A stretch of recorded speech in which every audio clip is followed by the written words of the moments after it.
Mesdames, Messieurs, bonsoir. Bienvenue dans cette émission spéciale dédiée à la célébration du 25e anniversaire du règne de Sa Majesté, le roi Mohamed VI. À l'occasion de cette célébration, Medi 1 TV met en lumière les grands chantiers du souverain lancés depuis son accession au trône fin juillet 1999. Et ce soir, c'est un coup de projecteur sur les chantiers royaux liés aux infrastructures du Maroc que nous vous proposons, que ce soit à travers le réseau routier, la ligne grande vitesse El Bouraq, les grands ports du royaume ou encore le réseau électrique, en passant par la névralgique politique de l'eau. Le constat est unanime, le pays a bénéficié d'une avancée fulgurante de ses infrastructures.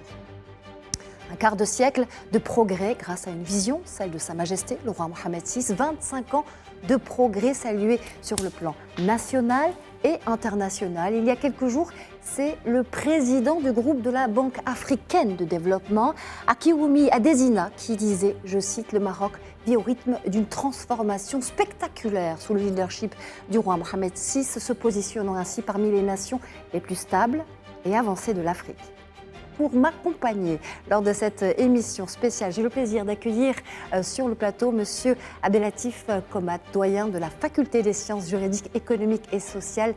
Bienvenue et bonsoir à vous, Merci professeur. pour l'invitation. Également sur le plateau, j'ai le plaisir de recevoir M. Mohamed Bencherloun, qui est professeur associé au sein du groupe d'enseignement supérieur atlantique UNA. Bienvenue à vous. Merci infiniment pour l'invitation. J'aimerais faire un premier tour de table avec vous et vous entendre suite à cette déclaration d'Akiwumi Adesina et de mettre en corrélation l'aspect stratégique d'installation d'infrastructures majeures avec l'impact que ça a sur le plan économique, social et culturel. Je vais commencer avec vous, Abdelatif Komat. Oui, en fait, il est reconnu mondialement que l'infrastructure est une base pour le développement socio-économique. Donc, tout pays qui aspire justement à une vision de développement intégré sur le plan territorial, sur le plan social, est appelé à être doté d'infrastructures comme base justement de ce développement économique. Sa Majesté, dès le départ, en fait, son intronisation, a placé l'investissement public, mais également, bien sûr, via l'investissement public, le développement de l'infrastructure comme une priorité nationale. Et là, peut-être j'évoque deux aspects brièvement, hein, les chiffres et puis l'appréciation ou l'évaluation qui est faite au niveau d'instances internationales. En ce qui concerne les chiffres, on peut évoquer aujourd'hui, vous avez évoqué le doublement d'un certain nombre de référentiels en termes d'infrastructures. Les routes, par exemple, si on ne prend que l'aspect routier, entre 2014 et 2018, pratiquement 16 000 km de plus et pratiquement des taux de croissance supérieurs à deux chiffres sur tous les aspects. Alors, bien sûr, tout cela a concerné, bien sûr, les routes, il a concerné les autoroutes. Aujourd'hui, nous sommes à 1800 et on aspire à 3000 à très court terme. Également, ce qui concerne le nombre de ports, le nombre d'aéroports, bien sûr, le chemin, en fait, la voie ferroviaire également. Nous avons le premier TGV au niveau de l'Afrique. Ça, c'est au niveau de certains chiffres. Mais également, ce qui est important, c'est l'appréciation internationale. Aujourd'hui, le Maroc, il est classé parmi le top 20 en termes de connectivité logistique. Et ça, c'est le World Economic International mondial qui l'atteste. Mais également, le Maroc aujourd'hui, de par la CNUSED, il est parmi les 50 premiers pays au niveau mondial au niveau de la dotation en infrastructure. Et puis, bien sûr, tout ce qui est performance, notamment du port de Tangemed, il est pratiquement quatrième au niveau mondial. Donc, il y a des éléments objectifs qui attestent de cet élan en termes d'infrastructure qui connaît cette évolution depuis le règne de Sa Majesté. Tout à fait. Cette reconnaissance à l'international, cette reconnaissance à l'échelle régionale aussi. C'est quand même le président de la Banque africaine de développement qui parle d'une transformation spectaculaire. Et c'est important lorsque l'on sait l'attachement et que le souverain met dans cette direction de l'Afrique aussi. Sa Majesté le roi Mohamed VI, que Dieu l'assiste, est effectivement l'architecte du Maroc moderne. En 1999, le pays était doté d'une stratégie de développement. Et l'infrastructure est l'un des piliers pour asseoir ce développement et pour avoir des résultats probants. En 25 ans, le PIB national est passé de 37 milliards de dollars à plus de 150 milliards de dollars. Le classement du Doing Business du Maroc en 2004 était de 124. En 2023, nous sommes passés à 150e place d'attractivité et de pouvoir jouir d'une assise d'affaires et d'un climat d'affaires satisfaisant. En 1999, seulement, on était dans une capacité d'attirer quelques centaines de millions de dollars d'investissements directs à l'étranger. Maintenant, depuis 2014, annuellement, cela varie entre 2 milliards à 3 milliards de dollars d'attractivité des investissements directs à l'étranger. Cette révolution en termes d'infrastructures a fait naître des secteurs d'activité industrielle stratégiques comme l'aéronautique, l'automobile, le renouveau du domaine du textile, le fait de booster également l'industrie agroalimentaire et aussi cela a permis de booster le tourisme dans sa capacité à attirer les MRE, les touristes étrangers, mais aussi de dynamiser le tourisme interne. Je me rappelle très bien lorsque l'autoroute de Casa-Marrakech a été inaugurée, cela a été un assaut considérable et intéressant dans le tourisme interne par rapport aux habitants de Casa à Rabat à se déplacer, à passer leurs vacances à Marrakech. Donc effectivement, l'infrastructure a un impact direct dans l'accroissement économique. 1 milliard de dollars investis permet de créer plus de dizaines de milliers d'emplois. Et cela, effectivement, on l'a bien perçu. Le Maroc, maintenant, est devenu un pays crédible, doté des assises de développement et aussi l'une des plus belles récompenses, c'est que le Maroc, maintenant, abrite les plus grands événements. Et 2030, c'est l'organisation de la Coupe du Monde, qui est pour moi l'une des plus belles reconnaissances de cette avancée fulgurante en termes d'infrastructure. On va poursuivre avec les routes et le réseau routier, parce que je pense que c'est la base, justement, qui ouvre et qui permet et qui offre ce réseau de circulation des personnes, mais aussi des biens et des marchandises, et qui a boosté donc certains secteurs industriels, aménagé de manière équilibrée le territoire, mais désenclaver aussi les populations des zones rurales. Ça a été a toujours été au cœur de la politique royale pour cette politique des infrastructures. Au lendemain de l'indépendance, le linéaire routier était de 10 348 km. Quel regard pouvons-nous poser aujourd'hui sur ce qui a été fait, mais aussi sur la perspective, puisqu'il y a une feuille de route consacrée aux infrastructures pour 2040 en ce qui concerne le réseau routier, professeur Komar. En fait, comme vous l'avez dit, le réseau routier a connu une croissance fulgurante. Vous l'avez évoqué, 10 000, on est passé à 57 000, donc pratiquement multiplié par 6. Par 5, par 6. Presque par 6, et surtout ces dernières années. On parle du règne de Sa Majesté Mohamed VI. En fait, rien que les 5-6 dernières années, pratiquement une augmentation de 25%. Donc c'est énorme. Alors l'objectif, vous avez évoqué le décloisonnement. Et d'ailleurs, ce qu'il faut souligner, c'est qu'aujourd'hui, le réseau autoroutier lie toutes les villes du Maroc dont la population est supérieure à 400 000 habitants. D'accord ? Et la tendance aujourd'hui, c'est de passer de 1800 à 3000 km en l'espace de 5-6 ans. Et là, pratiquement, on va toucher d'autres villes qui sont de moindre taille. L'objectif, et ça a été toujours un objectif de Sa Majesté, c'est la réduction des déséquilibres sociaux et territoriaux.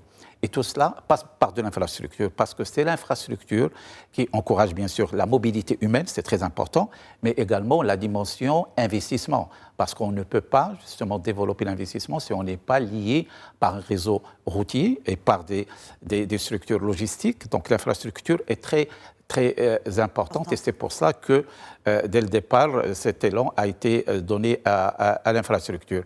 Et comme vous l'avez dit, aujourd'hui, bien sûr, d'autres ponts ont connu une évolution énorme, mais la dimension routière est une, je dirais, des prouesses en termes tout d'abord d'investissement, mais également des résultats liés à cet investissement, parce qu'on a commencé à consacrer des investissements qui vont vers des régions un peu, je dirais qui sont dans des régions qui étaient dans le passé cloisonnées, et cela, bien sûr, donne de l'importance à ce réseau routier qui est appelé à se développer. Il faut rappeler également ce qui est fait au niveau des régions du sud du Maroc.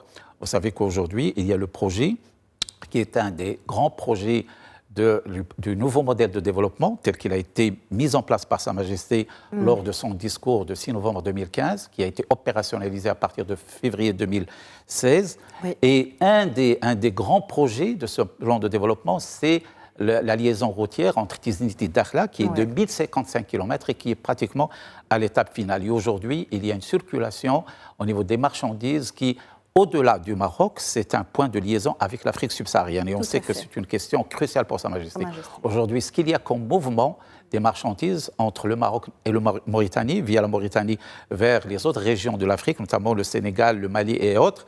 Donc cela va dans l'objectif de l'intégration économique régionale et africaine, qui est un des objectifs de l'Afrique, mais qui est insufflé comme une priorité par Sa Majesté. Complètement, c'est une priorité. L'Afrique est une priorité pour Sa Majesté le roi Mohammed VI. Alors il y a le réseau routier, il y a aussi le réseau ferroviaire que j'aimerais aborder avec vous, professeur Ben Chekroun. Oui. Un projet d'envergure inauguré le 15 novembre 2018, la ligne grande vitesse El Bourak, qui révolutionne et dynamise les déplacements dans le royaume. On fait Tanger-Casablanca aujourd'hui en 2h10. C'est une révolution, c'est le premier et le seul, pour l'instant, sur le continent africain. Oui, effectivement, c'est une première au niveau continental. Cela, effectivement, a permis un boom conséquent en termes de facilité logistique, tant des passagers et aussi des touristes.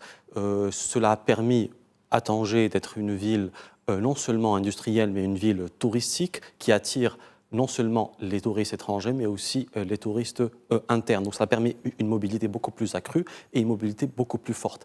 Vous savez, la singularité, la particularité du projet de développement du Maroc, c'est que non seulement on souhaite se développer, mais on souhaite se développer d'une manière équitable, avec une projection régionale. Vous voyez, en 1999, seulement 18% de la population rurale avait accès à l'électricité. Maintenant, 100% de la population marocaine, rurale et urbaine ont accès à l'électricité. Grâce au réseau, on va en parler, tout à fait. Et grâce au réseau autoroutier, nous avons maintenant une connectivité de plus de 70% des villes à plus de 100 000 habitants, ce qui est au niveau continental quelque chose d'exceptionnel. Plus de 80% des établissements industriels sont connectés via les autoroutes, 7 ports internationaux et aussi les 5 ports majeurs. Donc cela veut dire que la stratégie, elle est réfléchie d'une manière massive, avec un investissement conséquent, qui place le royaume dans une forme de confiance, parce que pas tous les pays ont cette capacité à attirer de l'investissement étranger pour avoir ces réalisations en termes d'infrastructures. Donc cela engage une confiance par rapport à la plateforme du Maroc dans sa capacité à avoir un retour sur investissement en termes de création d'emplois, en termes d'impact social, de qualité de vie des citoyens et aussi de placer le Maroc en tant que locomotive de développement sur le continent africain, mais aussi sur le contour du bassin méditerranéen et du Moyen-Orient. Et c'est une locomotive également sur le plan du développement de la politique des ports maritimes. On parlait aussi de cette perspective et de cet intérêt crucial pour Sa Majesté le roi Mohammed VI de mettre cette politique maritime au cœur aussi de cette priorité. Tout le secteur portuaire marocain est composé de 13 ports ouverts au commerce extérieur, 10 ports de pêche régionaux, 9 ports de pêche locaux et 6 ports touristiques. Il y a 6 hubs principaux. On va évidemment commencer par Tanger Med, qui s'est hissé dans le top 20 mondial des ports à conteneurs en 2023, selon le dernier classement publié par la société Alpha Liner. Professeur Komat. Effectivement, c'est un port qui a aujourd'hui sa place au niveau du commerce international. Aujourd'hui, il faut rappeler que pratiquement 7 millions en fait, aujourd'hui de passagers, 9 millions de conteneurs, 700 en fait, 1000 camions hier et surtout une capacité d'exportation de 1 million de voitures. Vous savez que cette politique accompagne la dynamique industrielle que connaît notre pays. Aujourd'hui, le Maroc est un pays exportateur de voitures et c'est justement via le port Tanger Med qu'aujourd'hui exporte. Il a aujourd'hui pratiquement 700 000. Il a une capacité de 1 million de voitures. Et donc, c'est un port, je dirais, aujourd'hui, qui transcende tout ce qui était prévisionnel en termes notamment de performance. Il est classé parmi le top 20, mais par rapport à un certain nombre d'indicateurs, il est même classé 4e au niveau mondial. Tout à fait. C'est au niveau des flux, c'est-à-dire qu'il y a une efficacité entre, je dirais, le débarquement et le traitement des marchandises. Il y a un circuit très, très limité. Et vous savez, en termes de commerce international, et la dimension efficacité est très, très importante parce qu'il intervient sur le coût. Et tout cela, il y a un scoring qui est fait au niveau international qui classe les ports. Et aujourd'hui, le port de Tangimed, en termes de performance, il est parmi les ports les plus performants au niveau mondial.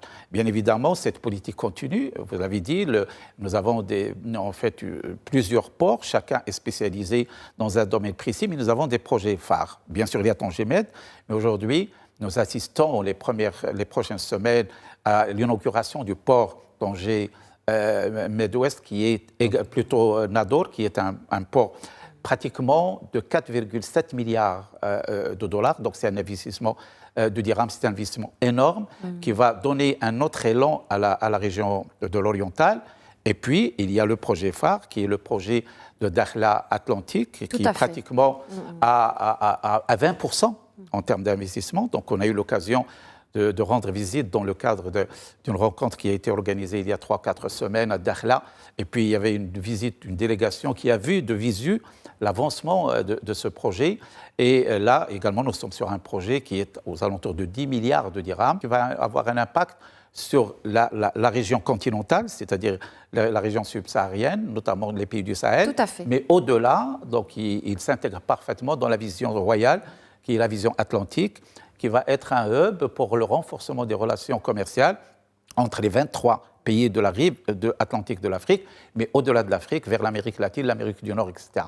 Et donc la politique des ports est un des vecteurs, justement, de cette dynamique économique et surtout de cette ouverture du Maroc à l'international. Vers l'Afrique, et c'est notamment vrai pour le port de Dakhla Atlantique, les experts dont vous faites partie parlent même de game changer pour cette région, c'est dire l'importance et puis la symétrie aussi avec Tangimed qui est ouvert vers le nord et vers l'Europe et cet port de Dakhla Atlantique qui cultive cette dimension atlantique africaine qui est très important pour Sa Majesté le roi Mohammed VI. On va poursuivre, si vous le voulez bien, avec un autre exploit qui a été réalisé à travers ces chantiers. C'est celui de l'électrification du territoire marocain. Vous en parliez tout à l'heure, professeur Bencherkloun. Effectivement, 18% au milieu des années 90, quasiment 100% aujourd'hui. Ce sont les données de la Banque mondiale, une autre reconnaissance à l'international par un des établissements internationaux de renom.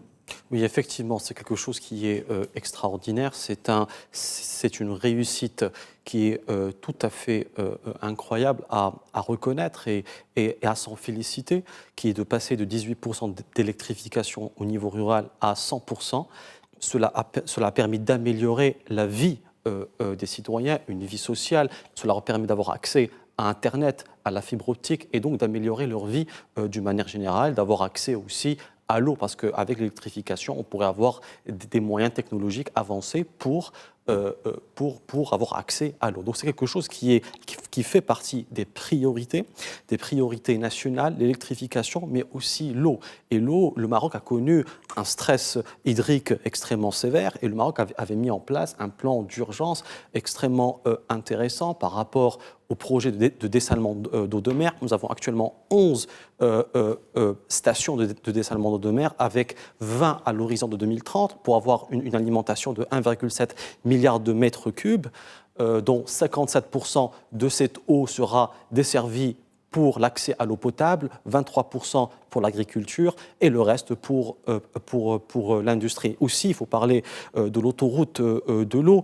Vous savez, il y a eu une réalisation historique. En 9 mois, on a pu effectivement transférer l'eau du bassin du Sbou à Bourgrec pour avoir une sécurisation de l'approvisionnement à l'eau potable pour les 2 grandes régions du Maroc, à savoir la région de Casablanca et la région de Rabat, ce qui a permis un débit final de 15 mètres cubes par seconde. Donc c'est quelque chose qui est extraordinaire, à s'en féliciter, il faut en être fier et je pense que nous ne sommes qu'à notre début dans ce grand, vaste développement d'infrastructures. Si maintenant nous sommes reliés par un train à grande vitesse entre Tanger et Casablanca, à l'horizon de 2030 pour la Coupe du Monde, nous serons reliés jusqu'à Marrakech. Donc la Coupe du Monde 2030 est un coup d'accélérateur à tous les projets d'investissement qui sont planifiés au Maroc. On va poursuivre avec cette autoroute de l'eau que vous avez si joliment évoquée, professeur Benchakloun. Avec vous, professeur Komat, il y a les stations de dessalement d'eau, effectivement, mais aussi la politique des barrages qui est fondamentale dans notre pays, qui est considérée comme un levier de développement de base dans le royaume. Oui, c'est le salut du Maroc, en fait. C'est la politique qui a été inaugurée par feu Sa Majesté Hassan II et qui a permis au Maroc, justement, d'être une référence, un exemple dans cette politique des barrages. Et cette politique est poursuivie par Sa Majesté le roi Mohammed VI parce que, en fait, il y a une dynamique, il y a une continuation de cette politique. Vous savez qu'il y a maintenant 18 barrages pratiquement au stade de finalisation, avec 2 grands barrages, notamment au niveau des régions du Nord. Vous savez que les régions du Nord, Tanger, Tétouan, il y a en fait une possibilité aujourd'hui de mobiliser de l'eau. Et malheureusement, cette région n'était pas suffisamment dotée en barrages. Aujourd'hui, c'est une priorité. Il y a 2 grands barrages qui sont à l'étape finale. Donc la question de l'eau est une question fondamentale. Bien sûr, il y a les barrages. Et puis, ça a été dépassé. Je crois qu'aujourd'hui, pratiquement, on va multiplier par 10 la capacité de dessalement. On était à 150 millions de mètres cubes, on va passer à 1,5 milliard de mètres cubes avec 2 stations phares, celle de la région Casastat qui est de 300 millions de mètres cubes, qui a pratiquement suffire pour toute la région. La région de Casastat, c'est aujourd'hui un besoin de 280 millions de mètres cubes. Cette station, c'est 300 millions de mètres cubes. Donc une partie pour, bien sûr, l'eau potable, parce que c'est vital, mais également pour l'agriculture. Et puis, il y a une deuxième station phare, celle de l'Oriental, qui est pratiquement à 250 millions de mètres cubes, qui est également en état d'avancement. Pourquoi ? Parce que la question de l'eau est une question cruciale sur le plan économique, sur le plan social, et bien sûr, tout cela requiert des investissements énormes. Vous avez évoqué ce qui a été fait au niveau de l'eau potable, d'électrification. Vous savez ce qu'on a dépensé de l'indépendance à aujourd'hui, c'est 29 milliards de dirhams. Aujourd'hui, ce qui est prévu, c'est 64 milliards de dirhams pour les prochaines années, parce qu'à peine on va entamer une métamorphose de notre politique énergétique et de notre politique en eau. Vous savez que le Maroc aujourd'hui tend de plus en plus vers les énergies renouvelables. Nous sommes aujourd'hui considérés comme un des pays au niveau mondial qui a le plus grand potentiel de production des énergies renouvelables. On va, à l'horizon 2030, transformer notre mix électrique qui va passer à 52% sur la base des énergies renouvelables. Et donc, ce sont des révolutions énergétiques qui sont là, et bien sûr, pour accompagner justement cette dynamique économique, parce que aujourd'hui, le Maroc, qu'est-ce qu'il fait sous justement l'orientation de Sa Majesté, c'est qu'il transforme des contraintes en opportunités. Le problème de l'énergie a été toujours un problème pour le Maroc. Dans l'avenir, ça sera une source de richesse et de ressources pour le Maroc.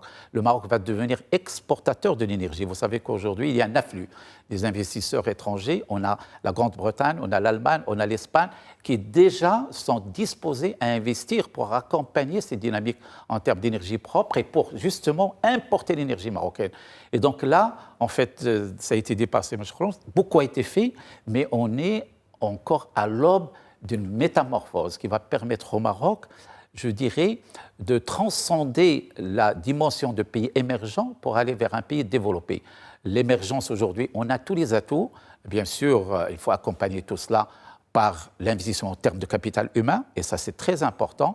D'ailleurs, c'est une priorité au niveau national parce que tout ça, nous avons besoin de capital humain. Nous avons également besoin, c'est très important, d'un accompagnement par le secteur privé. Aujourd'hui, le Maroc consacre les 2/3 d'investissement. En fait, la source des 2/3 d'investissement, c'est le public. Et le public a mis en place cette infrastructure.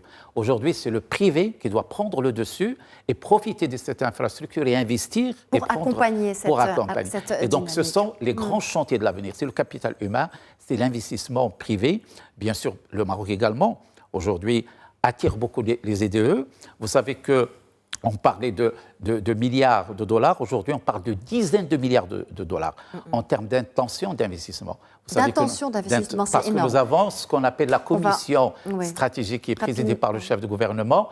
Il a pratiquement passé en revue plusieurs projets d'investissement, pas seulement en milliards, mais en dizaines de milliards de dollars d'investissement. Oui, c'est juste fondamental. Un souverain qui transforme des contraintes en opportunités. Nous sommes à l'aube d'une métamorphose, un pays émergent qui va vers un pays développé. Ce sont les mots de la fin de professeur Komat. Un mot de la fin, professeur Bencherloun, sur ces infrastructures. Oui, ce que je voudrais dire, c'est que l'investissement en infrastructure n'est pas une fin en soi, c'est une locomotive. C'est une aubaine pour la population afin d'optimiser le potentiel humain. Il faut accompagner l'investissement par rapport à d'autres chantiers qui sont la santé et l'éducation pour avoir un levier de développement et une rentabilité effectivement conséquente.